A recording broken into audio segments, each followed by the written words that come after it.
নমস্কার। ঠাকুরমা স্বামীজি গুরুদেবের শ্রীচরণে প্রণাম জানাই। আজ মাকে নিয়ে ছোট্ট করে একটি কাহিনী শোনাচ্ছি। মা বলছেন, ত্রৈলোক্য বিশ্বাস আমাকে 7টি করে টাকা দিত। ঠাকুর দেহ রাখার পর দক্ষিণেশ্বরের দিনু খাজাঞ্চি ও অন্য সকলে লেগে ওই টাকাটি বন্ধ করে দিলে। আত্মীয় যারা ছিল তারাও মানুষ বুদ্ধি করলে ও তাদের সঙ্গে যোগ দিলে। নরেন কত বলেছিল, মায়েরও টাকাটা বন্ধ করো না, তবু করলে। তা দেখো, ঠাকুরের ইচ্ছে অমন কত 7 গণ্ডা এলো আর গেল। দিনু সব কোথায় হারিয়ে গেল। এমন ঠাকুরই চলে গেছেন, টাকা নিয়ে আর আমি কি বা করব।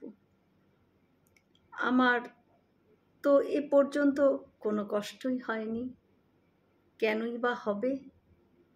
ঠাকুর আমাকে বলেছিলেন, আমার চিন্তা করলে আর কখনোই খাওয়ার কষ্ট হয় না। টাকাতে কি যায় আসে? ঠাকুর তো টাকা ছুঁতেই পারতেন না, তার হাত বেঁকে যেত। তিনি বলতেন, জগৎটা সত্যি, তবে তোদের কামার পুকুরটাই সোনা দিয়ে মুড়িয়ে দিয়ে যেতুম রে। কিন্তু জগৎ তো সত্যি নয়, সব মিথ্যা, একমাত্র ভগবানই সত্যি। মায়ের মহাপ্রয়াণের আর 2-1 দিন বাকি। কথা প্রায় বলছেনই না মা। বহু মানুষ দলে দলে আসছে বাগবাজারে মাতৃমন্দিরে। মাকে জানাচ্ছেন সেবিকারা সে কথা।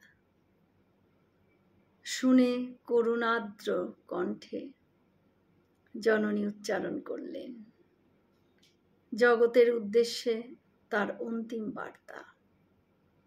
যারা এসেছে, যারা আসেনি, আর যারা আসবে, আমার সকল সন্তানদের জানিয়ে দিও, আমার ভালোবাসা, আমার আশীর্বাদ সকলের ওপর রইল মা।